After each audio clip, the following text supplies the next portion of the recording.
Hello, here's my video submission for assignment 2.3, the install and configure.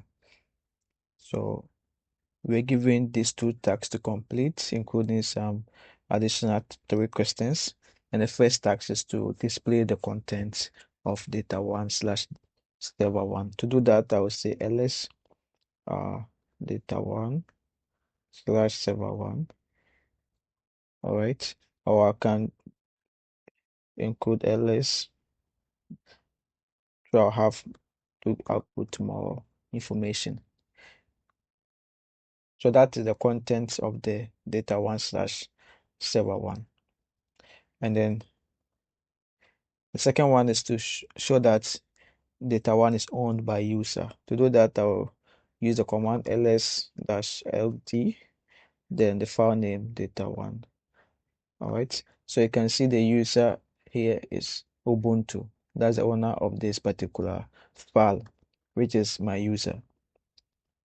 The follow-up questions, which is the output of df-h command in data1 server1. So to be able to see this one, I need to first change directory to root. All right, then I will display the data put the command to see if it is inside or not. So the output does not include the df-dh. All right, it only shows the file system, the size, the use, the available, and the use percentage in the mounted on. And from this data1 server1, we can see it is mounted on the root directory. All right. Okay.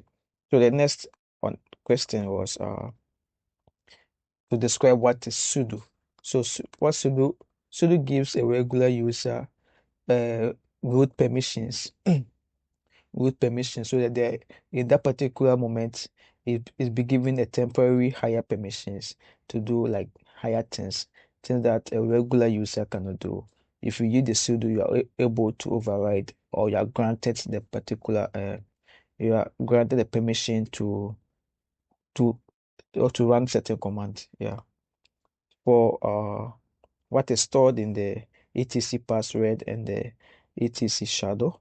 The etc password stores all the regular users or basic information about every user on the server, and then it can be accessed by both regular users and root users.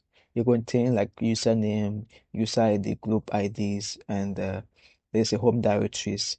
It's stored inside this password. And then the etc shadow contains a lot of sensitive and more secured informations, so regular users cannot access uh, shadow. It contains password hashes, like password expiry date, and the last time it was modified, and then like how many days remaining for it to expire. So it contains a lot of sensitive information that a regular user is not allowed to access. So that is the differences between them and the data they contain. Thank you.